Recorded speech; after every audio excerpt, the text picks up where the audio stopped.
it's been, I think, a good time to spend in the book of James in the New Testament. I think that most preachers will say it's usually easier to preach through the New Testament than it is the Old Testament. It is often different, but in this particular case, I really felt like after preaching through the book of James, it only made sense to me to go on to Job.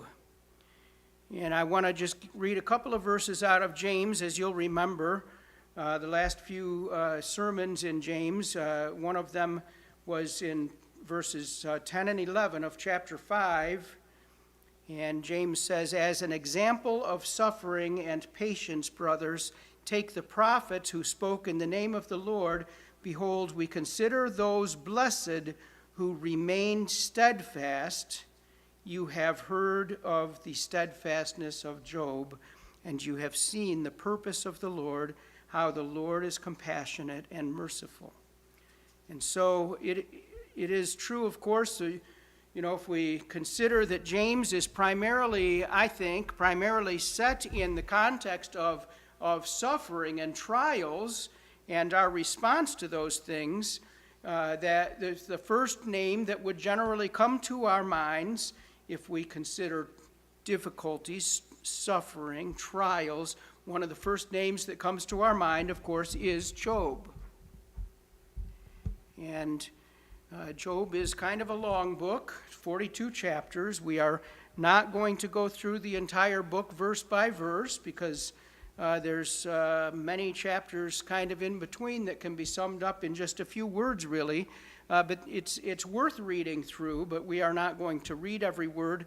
I really debated, to be honest with you, but I felt like I'd spend the entire sermon just reading, and I didn't think that was profitable. So we'll probably, as we go through there, pull out selections that represent, and I do encourage you to reread that section if you haven't read it recently. But James says in the beginning of James 1, verse 2, he says, "Count it all joy, my brothers." And of course, we know that this is one of the things that we struggle with. We don't like to count it as joy when we go through suffering. I know that each of us has encountered suffering. Even in the years that Dawn and I have been here at the church, each of us has encountered different types of suffering.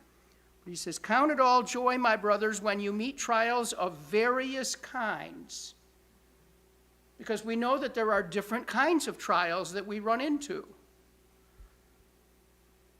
"For you know that the testing of your faith produces steadfastness." And we have to realize, and we'll see this very clearly as we study through Job, that what we see in suffering is the testing of our faith.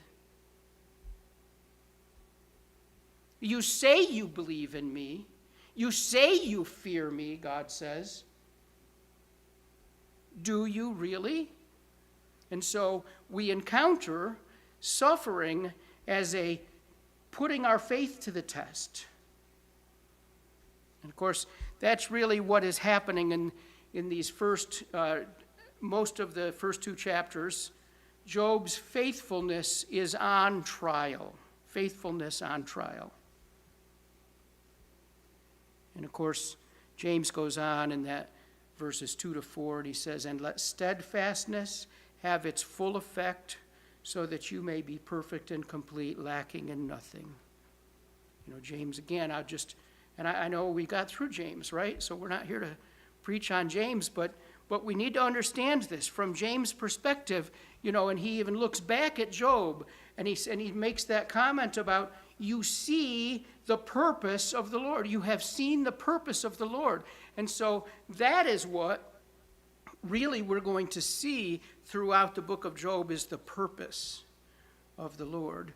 But he says steadfastness, this idea that we continue, when we're tested, we continue in our faith and through that process, become mature. Perfect and complete is mature, lacking in nothing. And so it is really in the book of Job that we are going to see a clear demonstration of what this actually looks like, what James has actually been speaking of, what it's like to be steadfast through suffering. I'm not saying Job doesn't struggle. He struggles. But he's steadfast nonetheless, and he becomes mature as a result of this process, lacking in nothing. And so we're going to begin our study this morning in verses chapter 1 through chapter 2, verse 10. And one thing, you might wonder, I don't know, as you consider the book of Job, this is just a little aside, and I don't want us to get our minds too far off track, but there is this question of when did Job live, and who was he really? And so before we even begin, I want to spend just a minute on this question of who he was.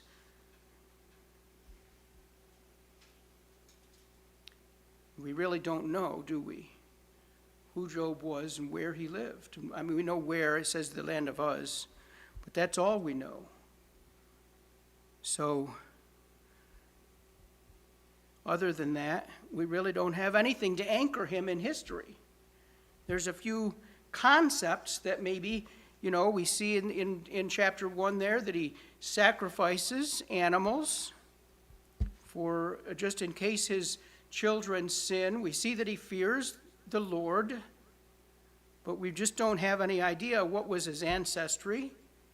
You may read a particular verse. I don't want to draw your attention directly to it because I don't think that it's a reference to Job, but if you are reading from the King James, there's a particular verse that references one, and in the King James says Job, translates it Job, but it's not the same Hebrew name. It's Yob or Yob. And so it's in Genesis 46. You can look it up later if you'd like. And while it's mentioned there, and in the past there are people who have preached that was the same person, but it's a different name. It's, in the Hebrew, it's just a different name. It's just that the King James translators translated it as Job. So we're left with this, say, untethered character, Job. Now, I want you to know something that I really have become familiar with, recently, over the past few years. I've become familiar with this idea, and I don't want it to shake your faith at all, and I don't want you to get upset with me either, so please don't get upset with me. But there are some very good, reliable scholars who take the book of Job as a literary work. I don't know if you know, we can divide the scripture, the Old Testament especially, up into different types of books. And Job is primarily poetry. It's considered poetry. It goes in with Psalms and Song of Solomon and some of these other books. It's considered one of the poetry books. And so, as scholars have considered who is Job, there's this question of, was Job an actual man? Now, you may get upset with me for posing that question, but I have to tell you, we really don't know that he was an actual man. I know somebody's going to be upset with me, but that's okay. Just hear me out. We have this other character in Scripture that we refer to as the Good Samaritan. And, you may refer to someone as a Good Samaritan, and, we all understand what that means. That means that it's someone who has gone out of his way to help someone that was of a different, lineage than them, different, nation, different whatever, that he set aside his prejudices to help someone, went, the extra mile, more than the extra mile, and left money, all these things. But you know, the Good Samaritan is not a real person. If you look back in the Gospels where Jesus talks about the Good Samaritan, he's answering a question about who's your neighbor. And he's using a parable to do it. This is a parable. This isn't a real person. So Jesus talks about the Good Samaritan, and frankly, I don't know about you, but I have to really think about it. Is the Good Samaritan a real person? Was that a character that actually did those things? There's a huge description of what he did, and yet, no, it's not an actual person. Jesus is using a dramatic, story to give an answer to who's your neighbor. And he's giving an extreme of who your neighbor is. And he's giving an extreme of how what you should do for your neighbor. And so we consider that he's a real person, but he's not. And so there are some who believe that Job was actually much like this, that it's a poetic book, and that this is passed down as an example of extreme suffering and the response to extreme suffering.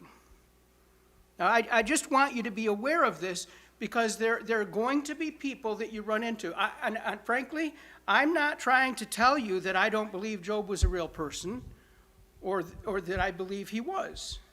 That he was or wasn't. I'm not trying to tell you, because frankly, the bottom line is it doesn't matter. Because the lessons that we learn from Job, it doesn't matter. We learn lessons from the Good Samaritan, regardless of whether that was a real person. And the thing is, if you ever encounter someone who wants to debate you on whether Job is a real character, I suggest you not debate that. We're tempted. I'm the kind of person that wants to bite into that apple, so to speak. I'll have a good debate with you, but I'm on shaky ground because I can't prove it.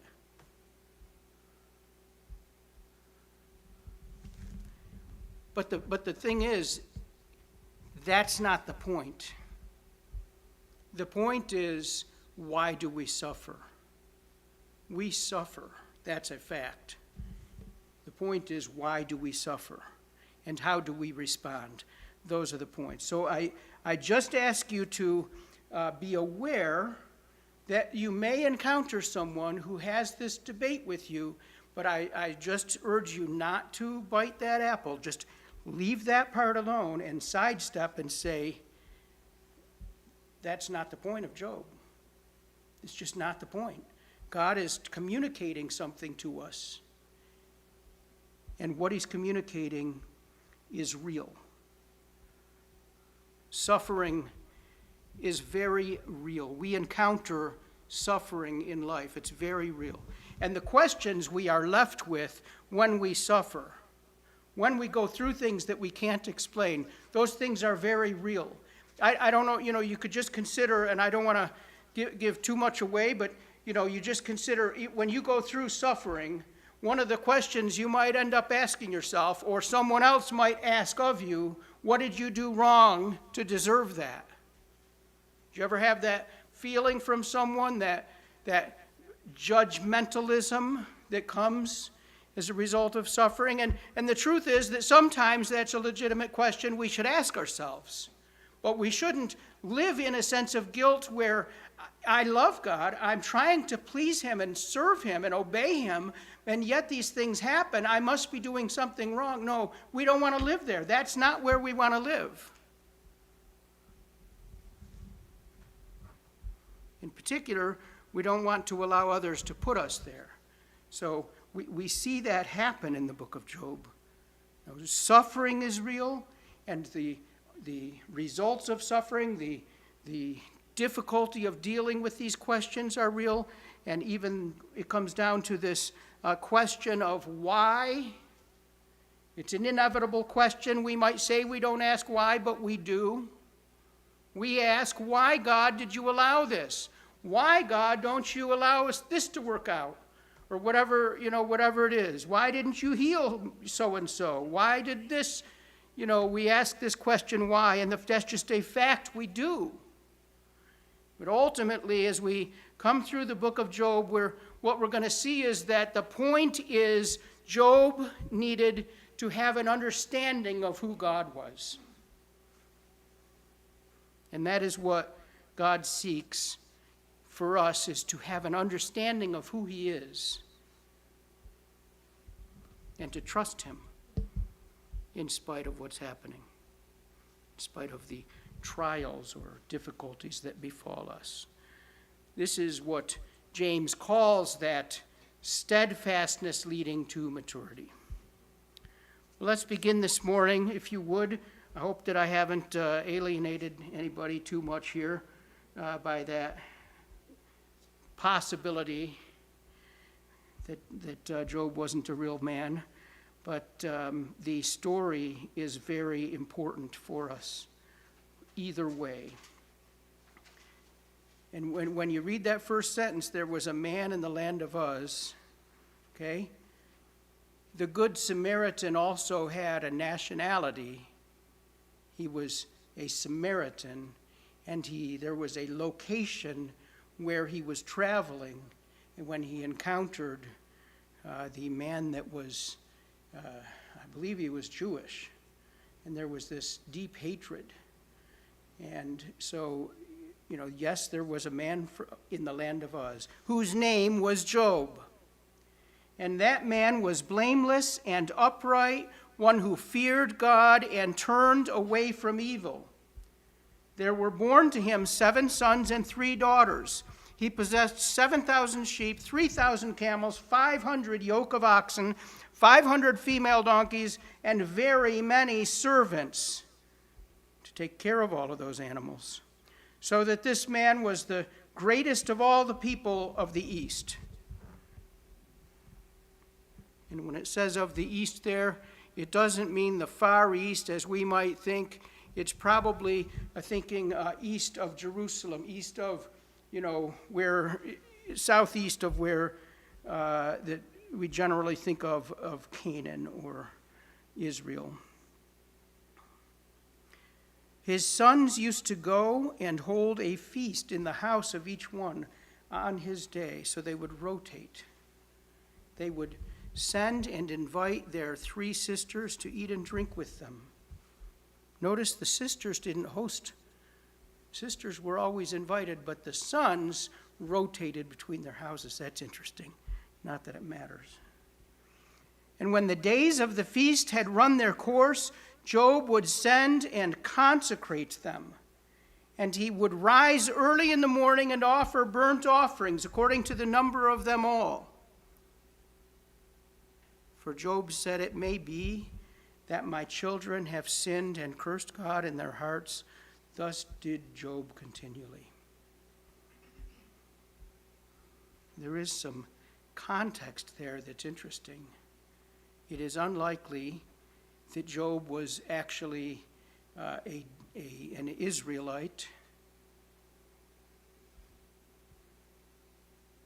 and yet he feared God. And he sacrificed animals to him, burnt offerings to God. He didn't want his children to sin in their hearts and curse God in their hearts. It's a very interesting phrase there. It doesn't say curse God. He says curse God in their hearts. It's going to be important later. Just notice the things that we see there. Job had a way of life. We read that, and we read those words, blameless and upright. We even read the word perfect in some cases. You read about Noah, and you think, was he perfect? Were they perfect? Were they sinless? No, they weren't sinless, but they had a way of life. The King James uses that word conversation. A lot of times in the New Testament, you'll read Paul likes to use that word conversation, lifestyle, way of life. And Job had a way of life. He was blameless and upright. He made sure that he did those things where he couldn't be blamed. He was living in a blameless way. He made right decisions. What was at the core of that? He feared God and turned away from evil. This was the way of life. This was his normal way of living, was to fear God and turn away from evil. Now, I just want to talk for just a minute about that word, fear God. I know that sometimes that word bothers us because we don't want to think that, we are like children cowering, fearing God and, shaking and worried about what might happen. No, that's not what the word fear there means. It can mean that. If you find yourself in sin, then you should probably be cowering and shaking. You ever talk to an electrician and you say, are you afraid of electricity? And 9 times out of 10, they'll tell you, maybe 100 times out of 100, I don't know. They'll tell you, I'm not afraid of it. I respect it. There's a very fine line between the two, and that's really what we see here, this idea of fearing God. You can be afraid of it when you need to, but you respect God. And so Job lived in a way that showed he had great respect for God. We see that in the fact that he sacrificed animals to cover sin just in case his children had sinned in their heart. Not an outward sin. He's not talking about an outward sin because apparently they weren't going around cursing God outwardly, but in their heart. But we see here that one of the things we see is that God had prospered Job greatly. It's interesting, you can go through certain, of the Bible characters and you can see different ones where God had prospered them greatly. Abraham is one of those. The most notable things about Abraham early in his life is how God had prospered him. He left his homeland, Ur of the Chaldees, and basically, I don't know what he had at that time, but it's almost like he didn't really have anything, and yet God prospered him along the way. Job was prospered. God provided for him. And not only did he provide for him, he gave him many blessings. Frankly, if there's one way that we should identify with Job, we should identify with the many blessings that God gave him, because we in America, we don't know what the word need means. I think you mentioned something in Sunday school that made me realize, we don't know what needs are because we have so much. It's not a question of what we need. It's a question of what we want to spend our money on. We have everything we need. God has prospered us in a way that no one else in the world. There's one interesting thing. I don't know if you've been following, you probably haven't been following any of what's gone on with the World Cup, but a lot of people have come from all over the world to the United States because we have this, we're hosting the World Cup this year. Don't think it's ever happened before. And so it's like people are getting a view of the United States they've never seen before. And there's a number of things that they're recognizing about the United States that they never knew. And they're making these YouTube videos, and they're just streams and streams and streams of these videos. And one of the things that people are so astounded about is the plenty that we have. They go into the store and they see the choices we have to be able to choose what brand and what flavor and what this and what that. And the space we have here, just abundant space. And the cars and trucks we have, and they're just huge, and the number of them. The blessings God has given to us.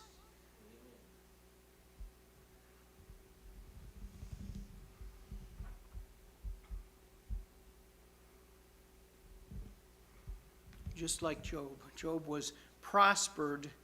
He even says he was the greatest man in the East. But a very important reality is that Job feared God enough to sacrifice animals regularly just in case his children had sin in their hearts.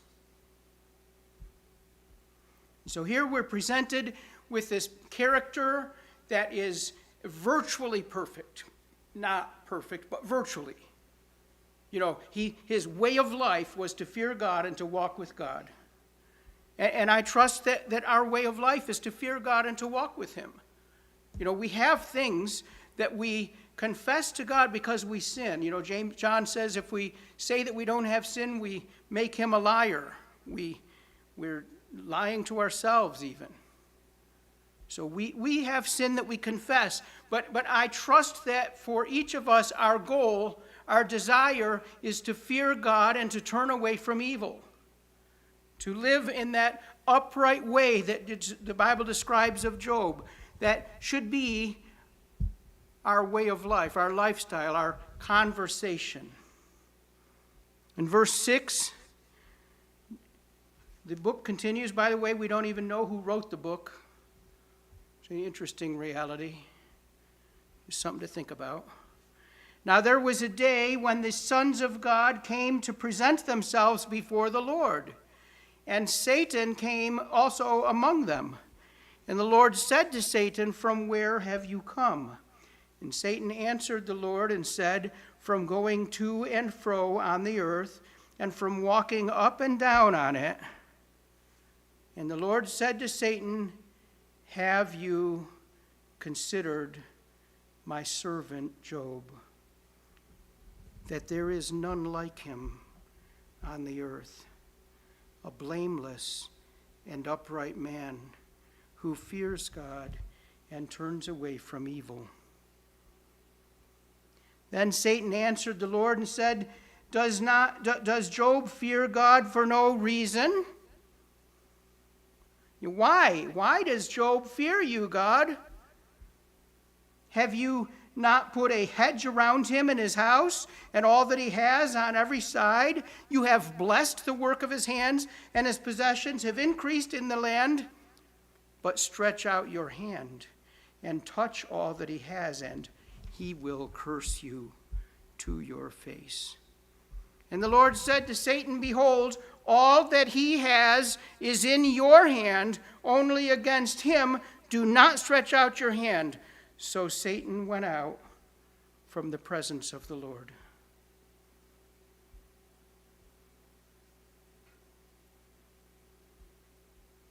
This is a section of the book where we are given a view that Job does not have. The curtain is pulled back. We are exposed to a reality that Job will never know. It's not that later on God says, "Oh, by the way, this is what happened." No, Job never finds this out. He never realizes what has happened behind the scenes.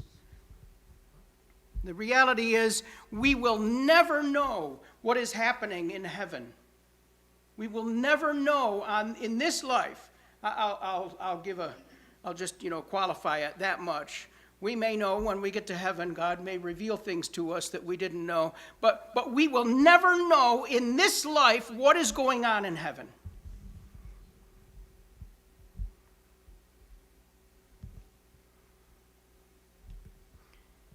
You know, there's something important to know about those Hebrew words there.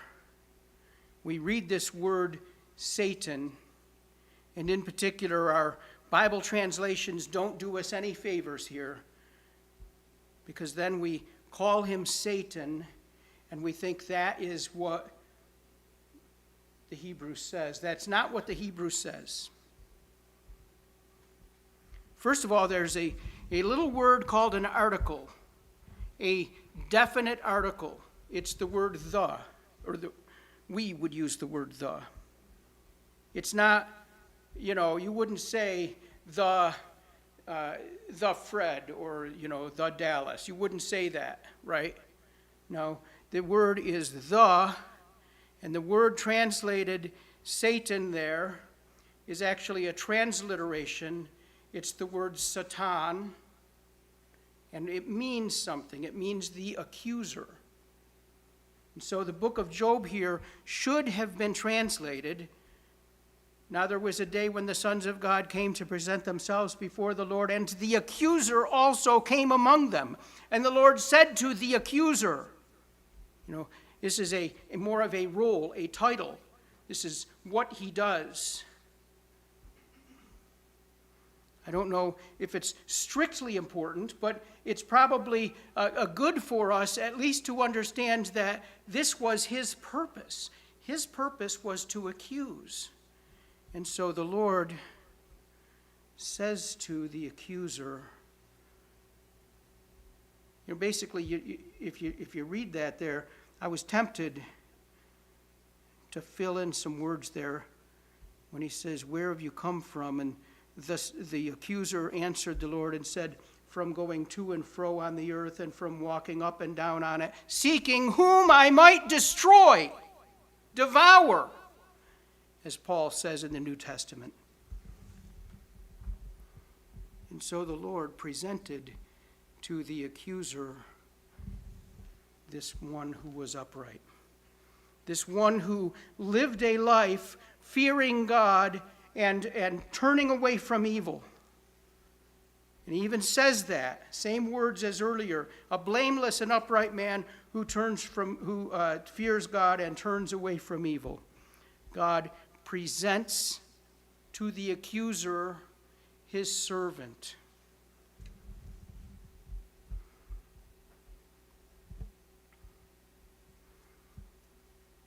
Something else that's kind of interesting there, and we've talked about it before, that when he says, there was a day when the sons of God came to present themselves before the Lord.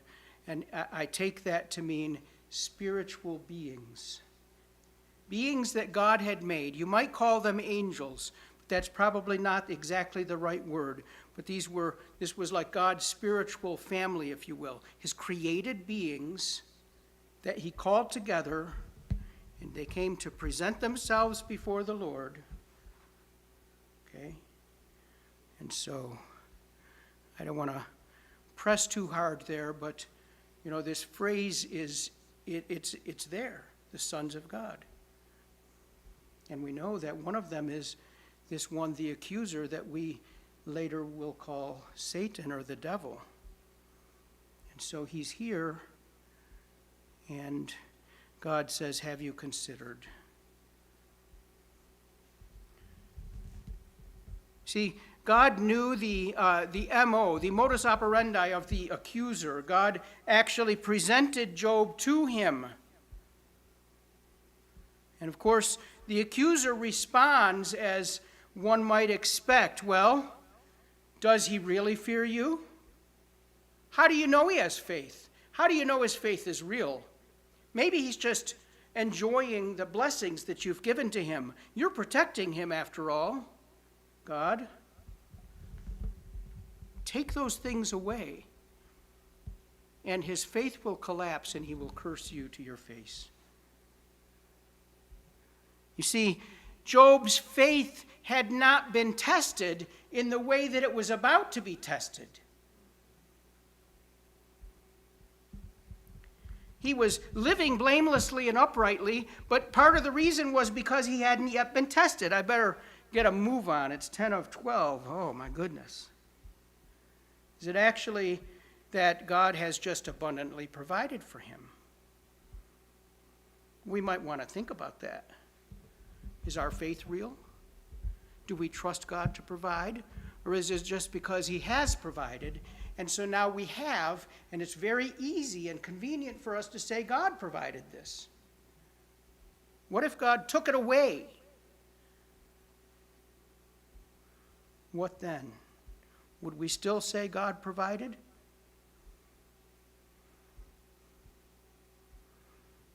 Well, verse 13, now there was a day when his sons and daughters were eating and drinking wine in their oldest brother's house, and there came a messenger and said to Job, the oxen were plowing and the donkeys were feeding beside them, and the Sabaeans fell upon them and took them and struck down the servants with the edge of the sword, and I alone have escaped to tell you. While he was yet speaking, there came another and said, the fire of God fell from heaven and burned up the sheep and the servants and consumed them, and I alone have escaped to tell you. While he was yet speaking, there came another and said, the Chaldeans have formed 3 groups and have made a raid on the camels and took them and struck them down, the servants with the edge of the sword, and I alone have escaped to tell you. While he was yet speaking, there came another and said, your sons and daughters were eating and drinking wine in their oldest brother's house,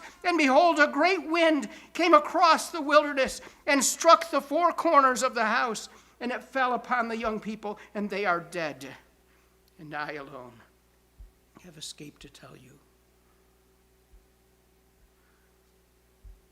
I read it that way, and I emphasize that fact that while one was yet speaking, another came.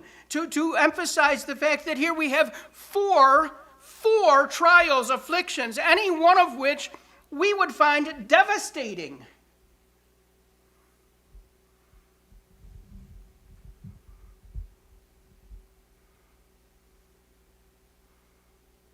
Total loss of his livestock and the servants taking care of the livestock. That would be devastating. Just imagine if you had, a business and multiple buildings, and one of those buildings was utterly destroyed. Lost all these workers. I think of companies that had whole divisions in the World Trade Center on 9/11. And these people that were lost, and they may not have been the entire company, and just as Job, he lost his livestock, there was still sheep. He hadn't lost everything, and yet that alone would have been devastating. But no, that wasn't enough. Then one comes right on the back of that, right while he was still speaking, and now he's lost this other one in something completely unrelated. Wouldn't that make you ask, that's really weird? 2 things happened that were totally unrelated. And one of them was fire from heaven. And especially during this time in history, we would attribute that to God. Wouldn't we? Don't we do that when lightning strikes? Don't we think, is God trying to tell you something? And that wasn't enough. Then there was, the death of all his camels and more servants. And Job lost virtually all his worldly goods, but that wasn't enough. Satan bombarded Job with 4 devastating catastrophes, one after another, culminating in the death of his children, with what sounds like it was a tornado.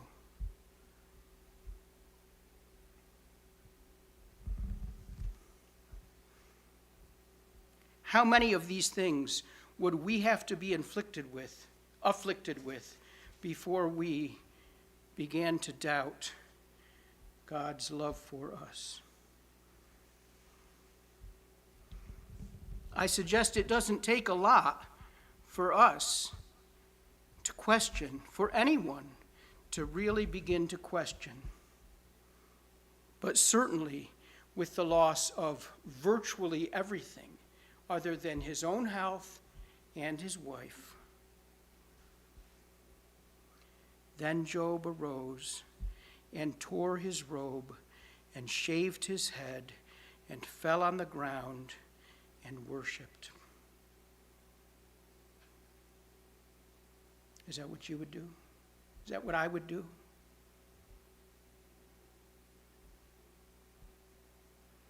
Tearing his robe and shaving his head, this was outward signs of this utter distress, this mourning. He fell on the ground and worshiped. Would we be worshiping God in the face of such calamities? I think I'm going to have to change my plans and preach the rest of the sermon next week, but let me just finish here in these couple of verses. Naked I came from my mother's womb, and naked shall I return. The Lord gave and the Lord has taken away. Blessed be the name of the Lord.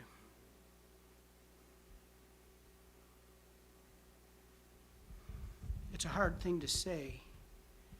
You know, we have been, I said earlier, we've been blessed beyond imagination. In fact, not just we, because we trust in God and we fear him and we walk with him, but you know, just our whole country. And does our whole country fear God and walk with him? No.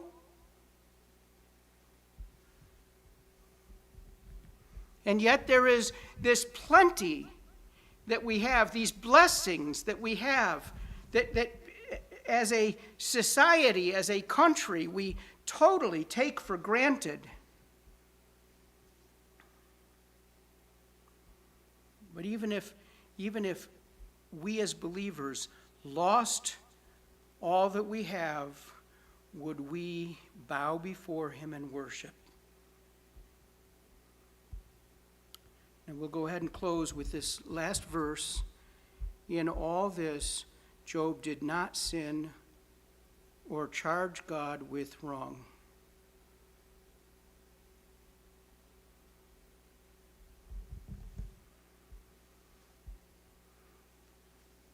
Was he devastated?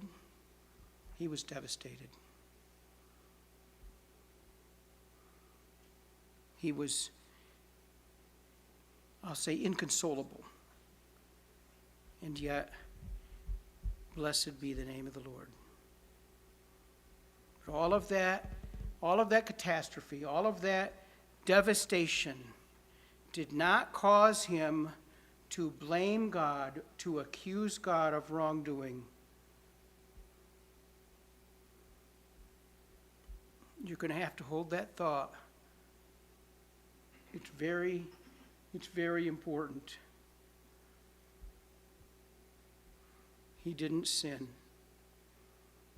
We'll come back to this next week. Well, I don't like cutting a sermon in half because I feel like I haven't summed it up enough, but you'll have to come back next week. We've all encountered things, I said earlier, all of us, since just the 5 years we've been here, 6 years we've been here, all of us have gone through various trials. That's an interesting word because James says trials of various kinds. And what do we see with Job? We see trials of various kinds.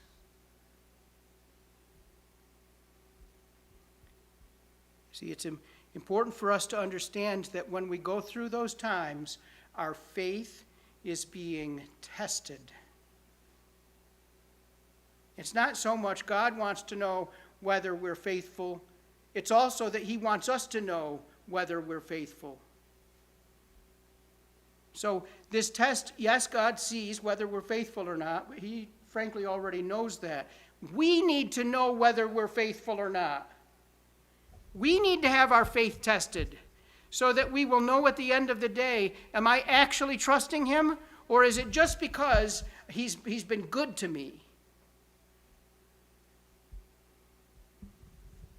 These things we have are not promised. Yes, he promises to take care of us, but that's not the same thing as promising to give us so much abundance of stuff. And what happens when we have this abundance of stuff? What do we tend to do? I think, Dallas, you asked some questions during Sunday school about what are those things that are idols that we put before God in our lives. And those things, that abundance, can become an idol because we prioritize it. We also talked about the love of money, the greed that is the root of all evil. This same idea, really, it's the same idea. It's not just general greed, it's loving something other than God. It's putting something before him.